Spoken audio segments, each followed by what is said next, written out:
We will prove to you that the defendant went into that room, raped as she slept, and continued to do so after she woke up and struggled to get him off of her. Not a single time did they find a trace of Terence Crosbie's DNA. I woke up to somebody on top of me, inside of me. Did you rape? We absolutely did not. The fate of Irish firefighter Terence Crosbie now in the hands of the jury. So will the deliberations go as long as they did during the first trial? Plus, on the clock, a timeline and a deadline in missing Melodee Buzzard's case. We're taking a closer look into the beautiful 9-year-old child's family. Also this hour, could Courtney Clenney get bond? A hearing is set for the OnlyFans model scheduled in less than 2 weeks from now. Her defense attorneys join us live on the program this morning. And justice for Parker Scholtes, her father, Christopher Scholtes, accepting a plea deal in the hot car death. We're talking about it. It's all coming up next for you right here on Opening Statements.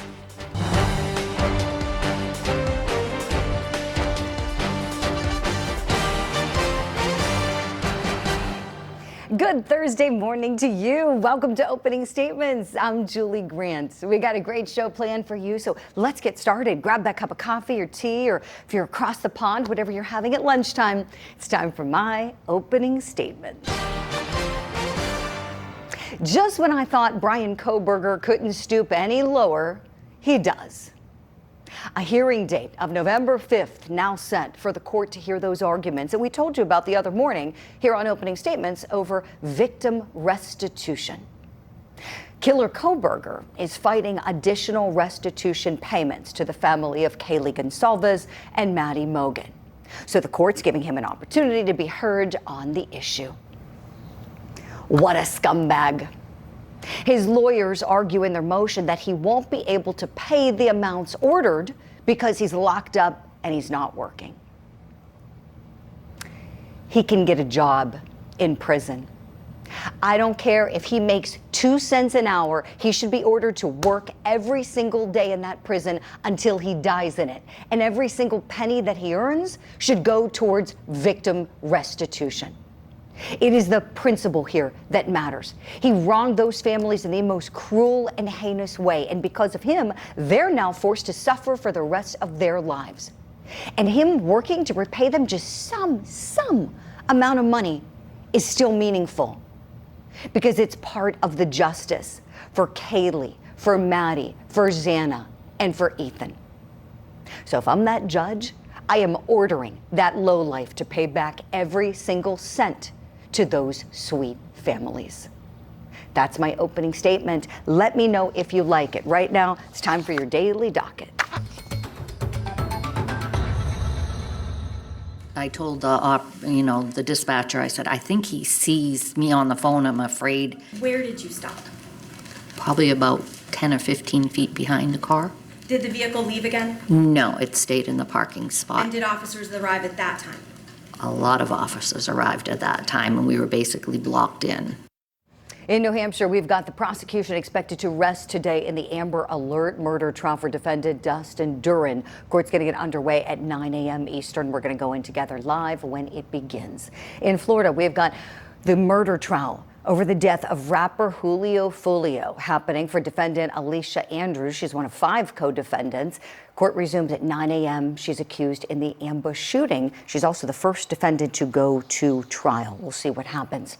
And in Massachusetts, we are on a verdict watch in the Irish firefighter rape case of Terence Crosbie. The jury deliberating for nearly 4 hours on Wednesday.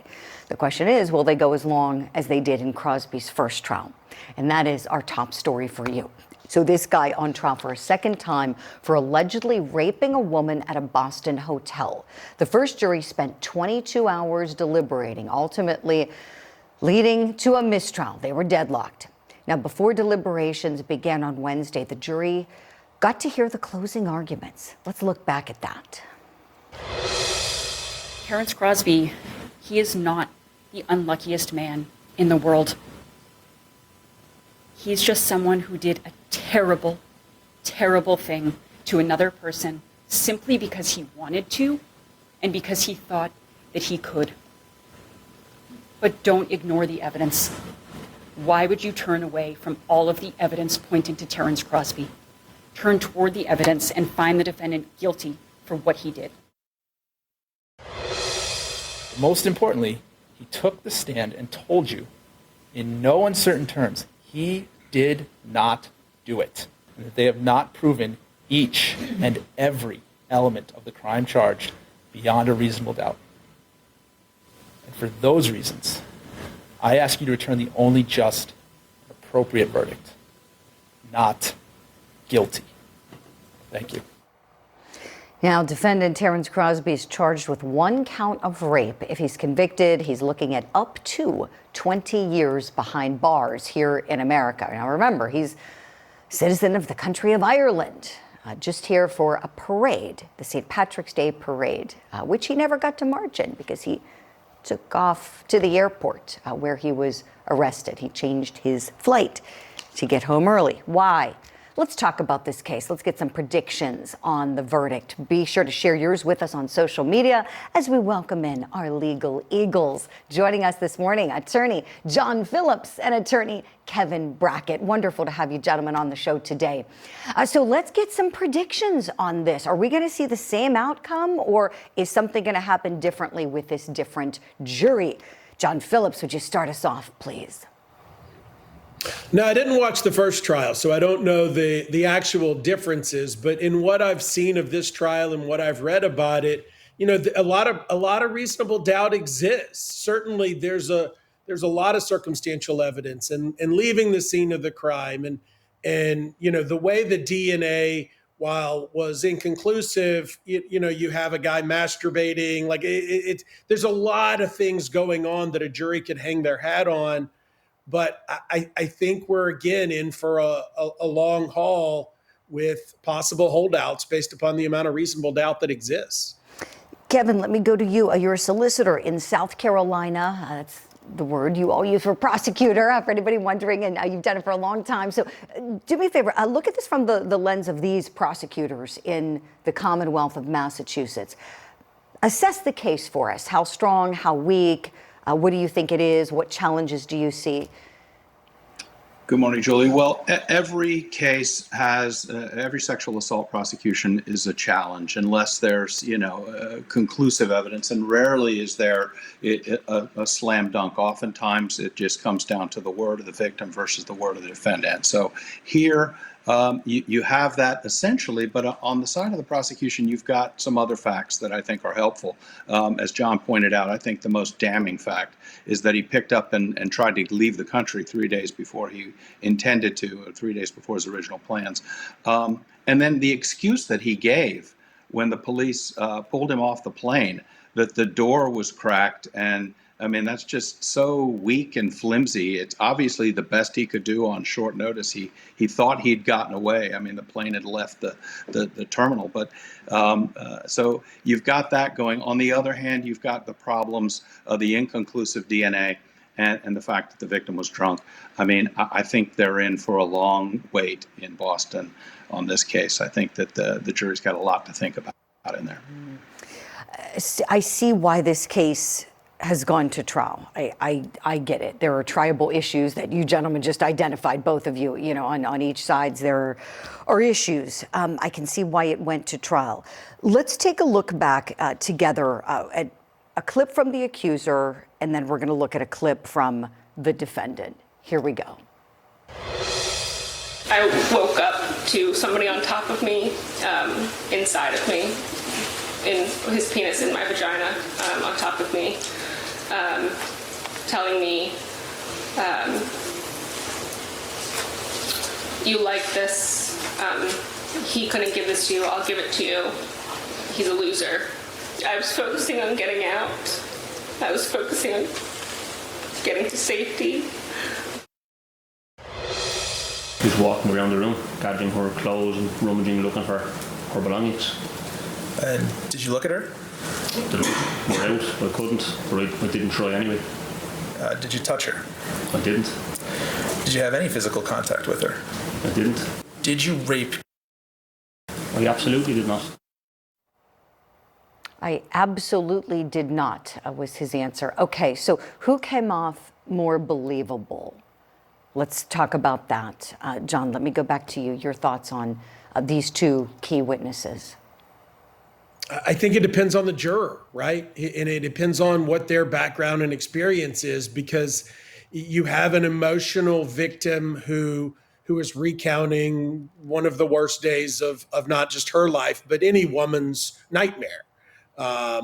She's just had a nice night out and, had some drinks, was kind of twice the legal limit in most states, but, winds up in this situation where she's raped or allegedly raped. And then you have him who's got a lot that doesn't make sense about the whole thing, but he was pretty emphatic. And so I think it's why we had a mistrial, because different jurors will look at that based upon their own life experiences and wisdom and have a hard time coming up with a consensus. I do always tilt towards the victim, in these cases, but clearly we've gotten here through mistrials and juror lack of unanimous decisions. So I don't know that we've tipped the scales any further this trial. Mm-hmm. And John, I really appreciate what you said about how jurors are going to look at things through their own lens of experience. It's something I think that you said so perfectly, because you go into the courtroom and you don't leave your common sense at the door. You bring into the courtroom that common sense and the way you view life. And so, yeah, I guess depending on who's chosen on that jury could really be the deciding factor here. Kevin, I want to go to you. Who did you find to be more credible in this case, and why, please? Well, not just from how she said it, but the circumstances surrounding the case, and specifically the immediate outcry, and secondly, the fact that she's been through this once before and is putting herself through it again. She has no reason. There's no reason why she has, to do this to this man, but for this event. So why would she put herself through this twice if it didn't happen? So I lean into that. I really do. He, of course, gave a direct and an emphatic sort of no, but it wasn't really emotional. And he looked down at one point. I always look for that. He couldn't keep eye contact right there at the end there. He looked down. And I always, I don't know, nobody can really tell whether someone's telling the truth, but that is sort of a tell for me. That's a good tell, Kevin. Yes, I agree with you. I believe her. I've said it before, I'll say it again. I believe her. I don't believe him. And for some of the reasons you just shared, Kevin, the immediate outcry when you say, after this event in question happened, she goes right to the hospital to get a rape kit. And I hope anybody watching this has never been in that position, but think about it. If you're traumatized in the most traumatic event in your life, and you can keep it together enough to go to the hospital and have a very invasive examination done, that says a lot. That is very hard to do. Nobody wants to go through that. She could have gotten in the shower, but I applaud her for having the wherewithal to go get the rape kit done. And I've said it before, just because the DNA test was inconclusive doesn't mean it's dispositive. It doesn't mean that he didn't do it. It just means that we don't have a definitive link from that science. And so I feel very sorry for this woman. I like you said, Kevin, she's not gaining money from this. John Phillips, you do civil work as well as criminal. If she was in civil court, there's a financial gain here. She's not gaining a dime from this. She's gaining more trauma is what she's gaining. So I believe her. Let us know on social media what you think. We'll leave it there for now. This case is going to start up with the verdict watch whenever the jury's in, roughly 9 o'clock. We'll put the clock up at that time. Right now, let's talk about what's next on Opening Statements. He said, "Did you know that your granddaughter was missing?" And I said, "Missing?" He goes, "When's the last time you talked to your daughter?" I said, "I don't know, 2 years." The clock is ticking in the search for Melody Buzzard, a deadline now imposed for her mom to cough up some answers. Will we see an arrest soon? And OnlyFans model Courtney Clenney's trial happening who knows when. It's delayed yet again. And guess what? She's also got a bond hearing this week. She's been in for a while, so could she be released? Her attorneys join us live.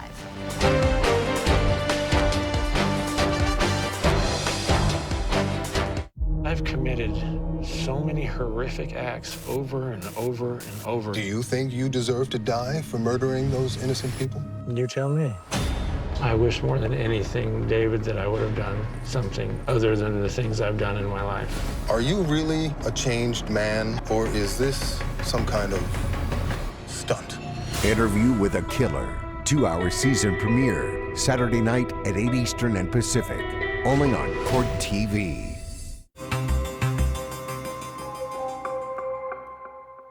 He said, "Did you know that your granddaughter was missing?" And I said, "Missing?" He goes, "When's the last time you talked to your daughter?" I said, "I don't know, 2 years, a year and a half ago." The psychologist that I was seeing said, I said, "Should I be keeping these things? I keep buying them for her for Christmas and her birthday." She said, "If you keep them for her, she'll know that when she was gone, you were thinking about her. So that's why I keep them." But sometimes I wonder, am I going nuts, right? Oh my goodness, family members, including Melody Buzzard's grandma, who you just saw there, remain hopeful this morning for her return. The missing 9-year-old continues to be have whereabouts unknown as investigators continue working the case. We've got a timeline here. I want to show it to you. Santa Barbara Sheriff's Office releasing this, detailing key moments in Melodee's disappearance. So here we go, going back to August 2025. The school district did verify a sighting of her. Then fast forward to October 7th, another verified sighting of Melodee and of Ashley, Melodee's mom. This begins a road trip to Nebraska. Ashley returns from the road trip without Melodee. Okay, so then a week later, October 14th, a welfare check's requested by the school district. Police say Ashley was contacted, could not provide any reasonable explanation of Melodee's whereabouts. Imagine that. Then on October 15th, detectives search the residence. Melodee not found, Ashley uncooperative.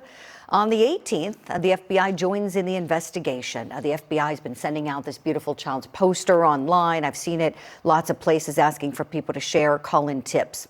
On October 22nd, Melodee is remaining an at-risk, they call it an at-risk missing person, as her mother, Ashley, remains uncooperative. And as evidence continues pointing toward mom, potentially is acting suspiciously, at the very least. She has still not been charged and has not given an explanation as to where her daughter went. So with the clock ticking, we're wondering what's going to happen first. Is this beautiful girl going to be brought back home first? We hope for that.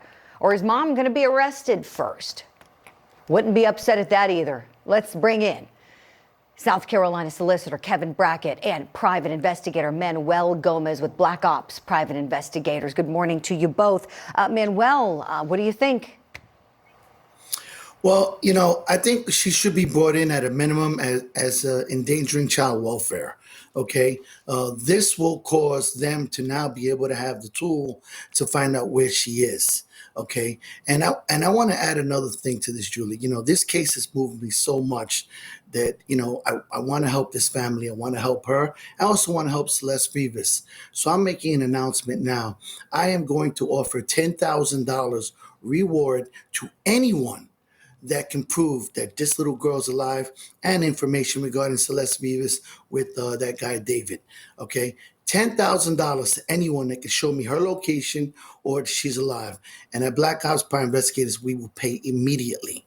Please, if you see her, call us, and we will also contact the police. Manuel, you're awesome. Boy, oh boy, thank you for that.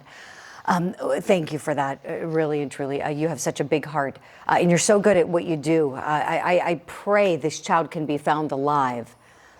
Kevin Brackett, what do you think? Will we see Melodee be brought home first or mom in handcuffs first? I'm afraid we're going to see mom in handcuffs first, Julie. I'm very worried about Melodee. I don't think this is looking good from what I can see. When the police show up at your door and ask where your child is and you can't produce the child, and that's all you need to do, show them a healthy child to make the police go away, everybody would do that if they could. The fact that she's not makes me think that she can't. And that trip to Nebraska, that's half the country to look through to try to find her. So I am not feeling good about Melodee's situation, and I pray she's okay.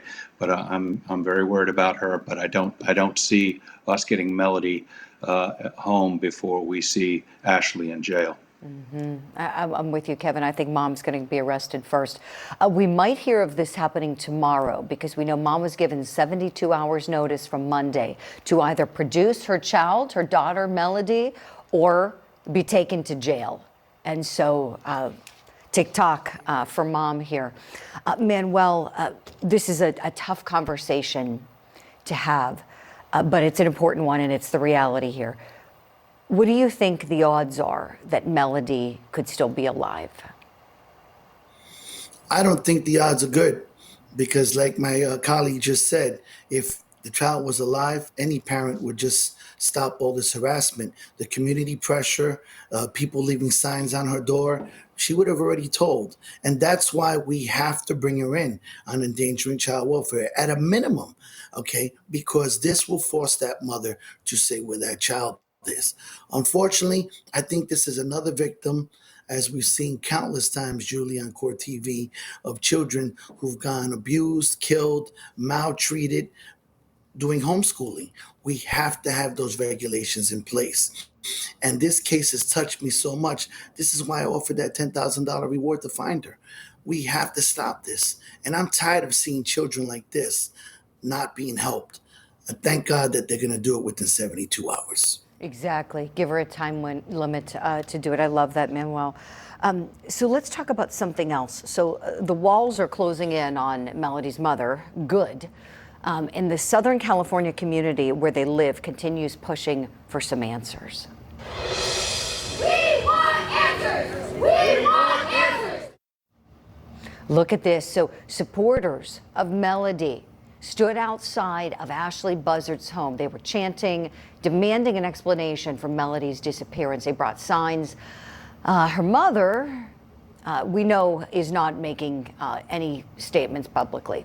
Ashley's grandmother, however, is a different story. She spoke with KSBY during the search and had this to say about a call with police prior to her granddaughter going missing. About 15 minutes later, a sheriff calls me. He says, I'm at your daughter's house in Orchid, and I was just getting ready to take your granddaughter Melodee with me to CPS because we're getting ready to take your daughter to the hospital. The house was in disarray. There were raw eggs in pans. There was rotten food in the fridge that I think she was trying to give my granddaughter.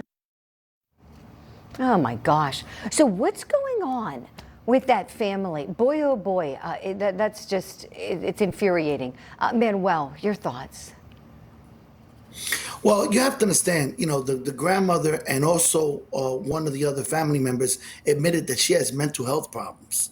And she has a history of that. And not only that, but on another interview that I found with one of the family members, do you know that her other daughter was taken by the father because of child neglect? So there's a history here, okay? And the fact that you have that community screaming and chanting in front of that house and she's not showing where that kid is, Julie, it's not looking good.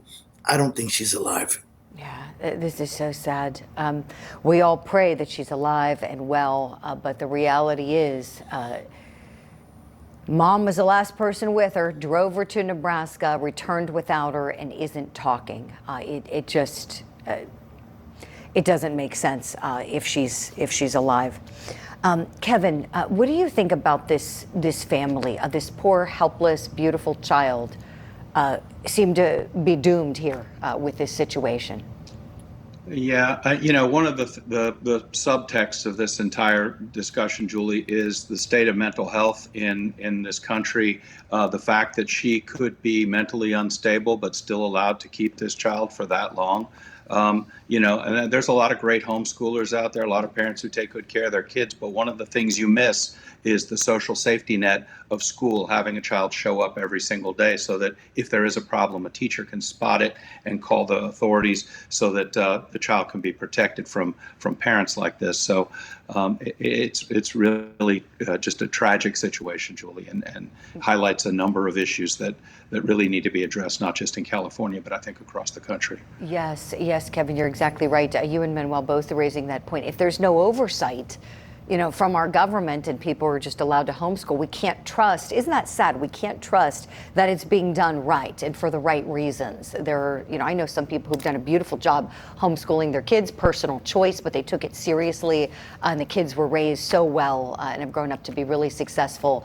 But when it's for other, more sinister, selfish reasons, incompetency, we've got to prevent that. Thank you both so much. Kevin, you're sticking around with us. Manuel Gomez, you got cases to work. Thank you for your expertise and for your generosity. You got such a big heart. We'll see you soon. And friends at home, thank you for staying with us. Go get some more coffee if you like. I'm going to do that. We're going to be back in just a couple minutes. Here's what's next. Actually, I'm done. Okay, fine. Done. Because you're costing me money. I didn't do because I got into this house because of you. You let Milan say some line that. No, because you flirting with 3 girls the whole time. 3 girls. We're spotlighting defendant Courtney Clenney. Her trial delayed again. She's also got an upcoming bond hearing. Her attorneys are joining us live next to talk about it all. Plus, a plea deal accepted in the hot car death case against Father Christopher Scholtes. Is it justice for his beautiful daughter, Parker?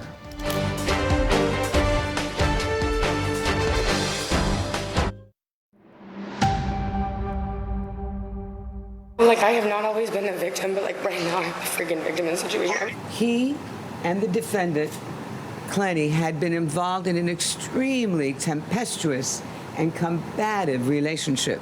Don't touch me! What is going on? He had my neck, and this happened twice before, where I couldn't breathe. I was sober for 2 weeks. 2 weeks. And now why am I not sober? Because of you. In our spotlight this morning, the case against former OnlyFans model Courtney Clenney is delayed yet again. And we're talking to her attorneys about it all this morning. So Clenney is accused of murdering her boyfriend, Christian Obumseli, during an argument that the couple had inside of their Miami condo back in 2022. Clenney claims that she threw a knife at Obumseli in self-defense. She was arrested more than 3 years ago and has been held without any bond ever since. Here's her attorney, Frank Prieto, in court last week talking about the delays. We need to get this moving. Again, Ms. Clenney's been in custody now 3 years and 2 months.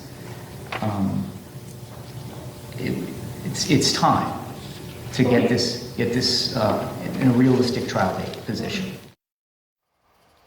Prosecutors rejected claims that the state is drawing out the case, telling the court that the defense filed the motions to suppress evidence and reconsider her bond and dismiss the case, and that they had to deal with those. Now, the hearing to reconsider bond is now set for November the 4th, and the December 1st trial date has been postponed. The judge set a December 5th deadline to respond to the attorney's filings. No trial date is on the calendar at this point. So let's bring in Courtney Clenney's attorneys, Frank Prieto and Sabrina Puglisi. Good morning to you both. Thanks for coming back on the show.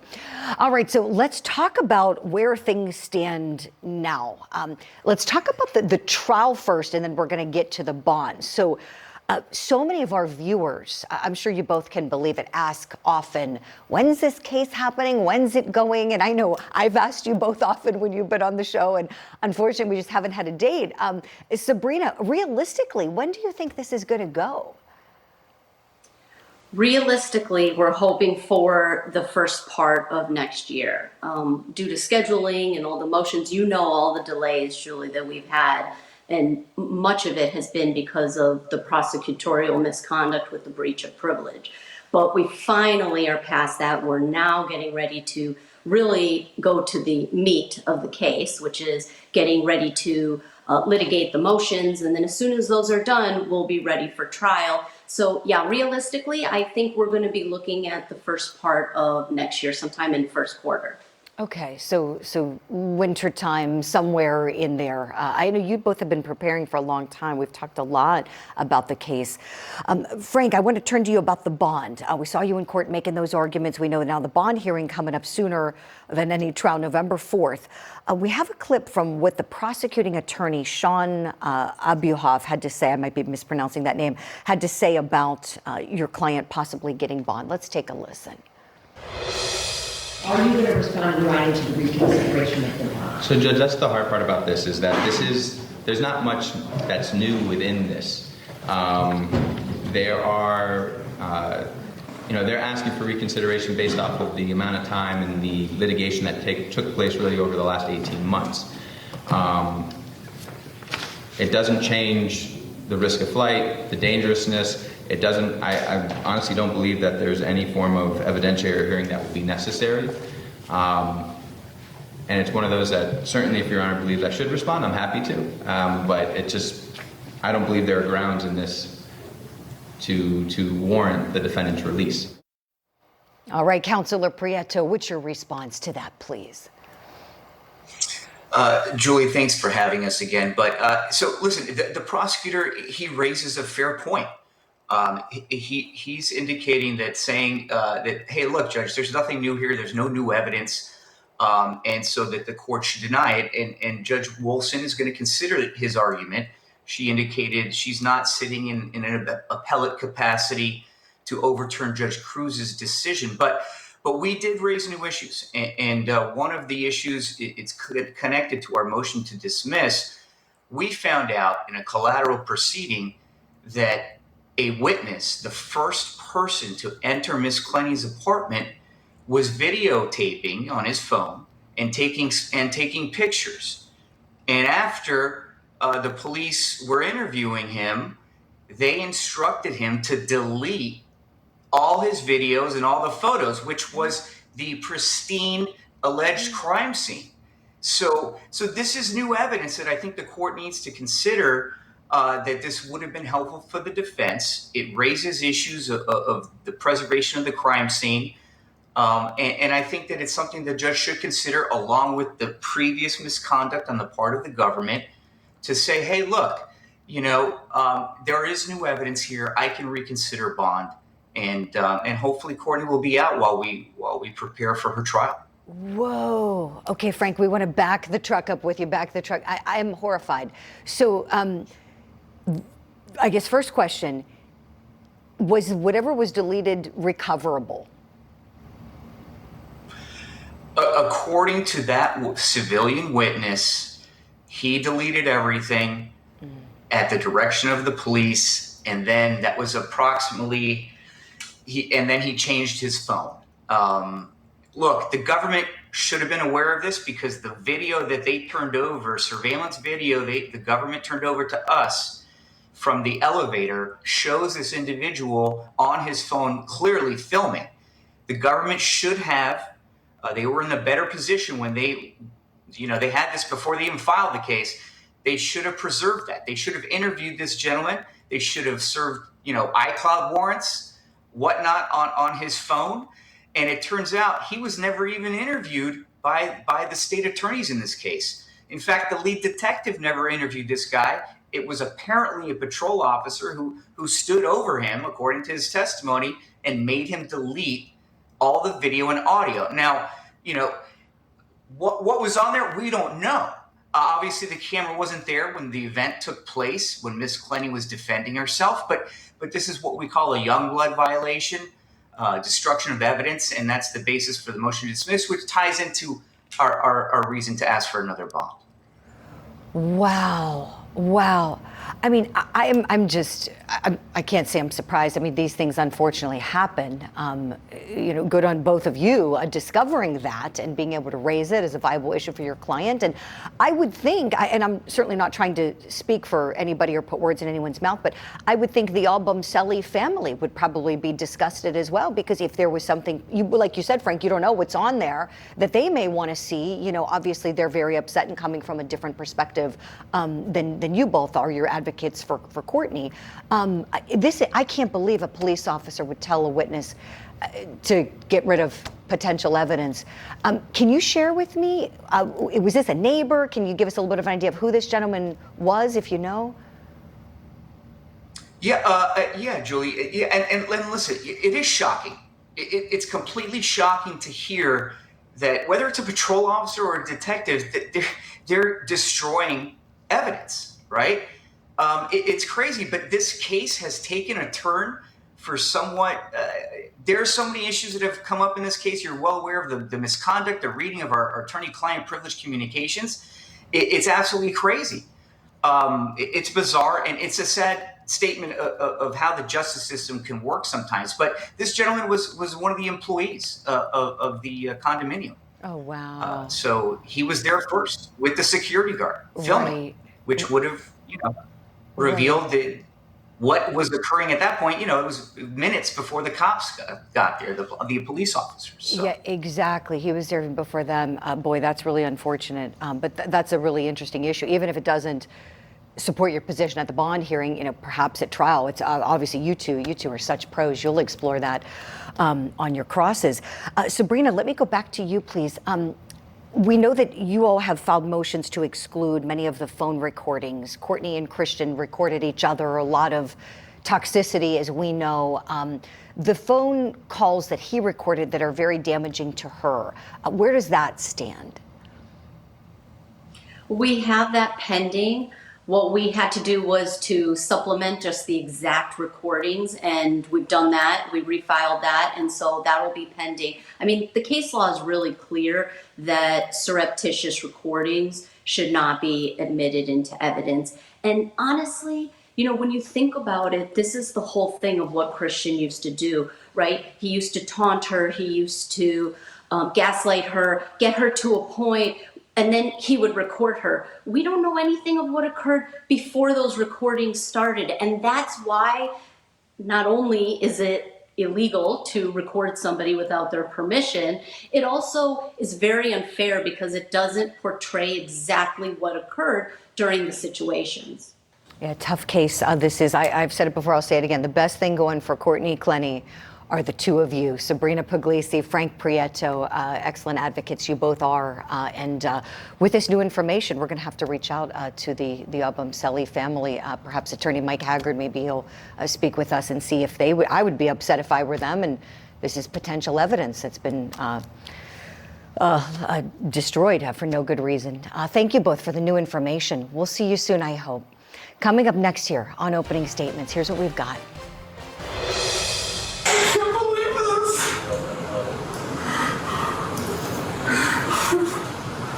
This can't be happening. Christopher Scholtes pleading guilty in the hot car death of his daughter, Parker. We're breaking down the deal when we come back. And next hour, new developments in the case against former Sheriff Mickey Steins. His daughter is speaking out. Do you all not have anything better to do than to sit and gossip? You are taking my pain and making it your pleasure.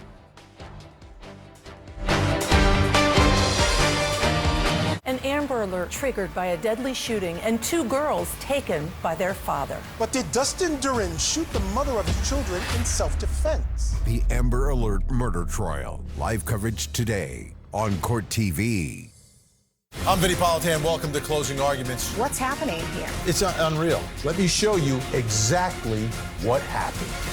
Closing Arguments with Vinny Politan. Tonight at 8/7 Central. Only on Court TV.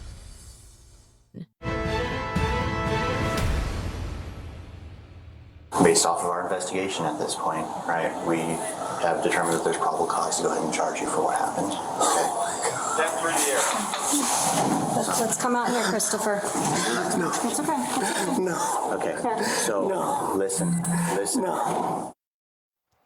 Christopher Scholtes, the father charged in the hot car death of his 2-year-old daughter, has accepted a plea deal ahead of his upcoming trial. Scholtes will now be pleading guilty to second-degree murder. As part of the plea agreement, sentencing will be set for November 21st, where Scholtes will face consecutive sentences, which means he'll be behind bars for 20 to 30 years. Here's a look at the terms of the deal.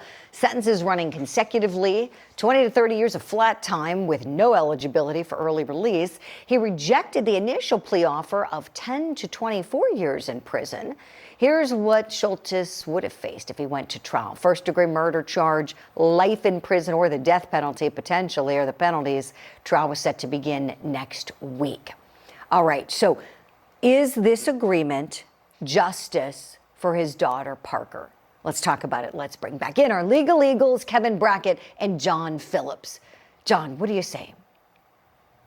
These cases are very personal to me. I sat in the deposition of a mother who lost her child in a hot car death that was in the car for 4 hours just yesterday.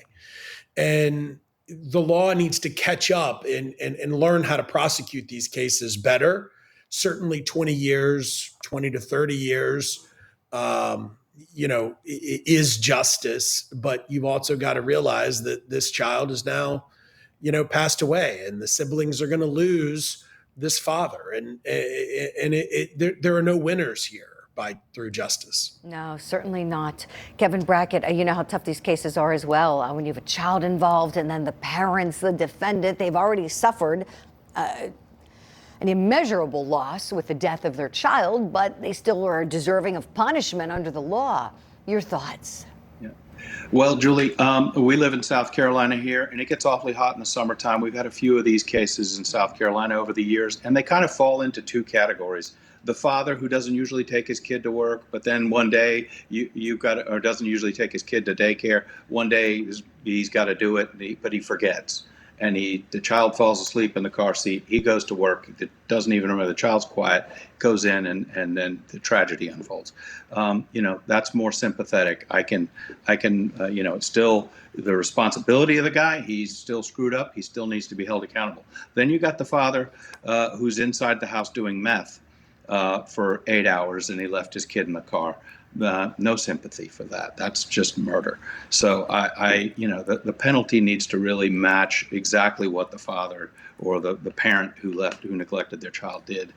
In this case, it seems like he's done it before.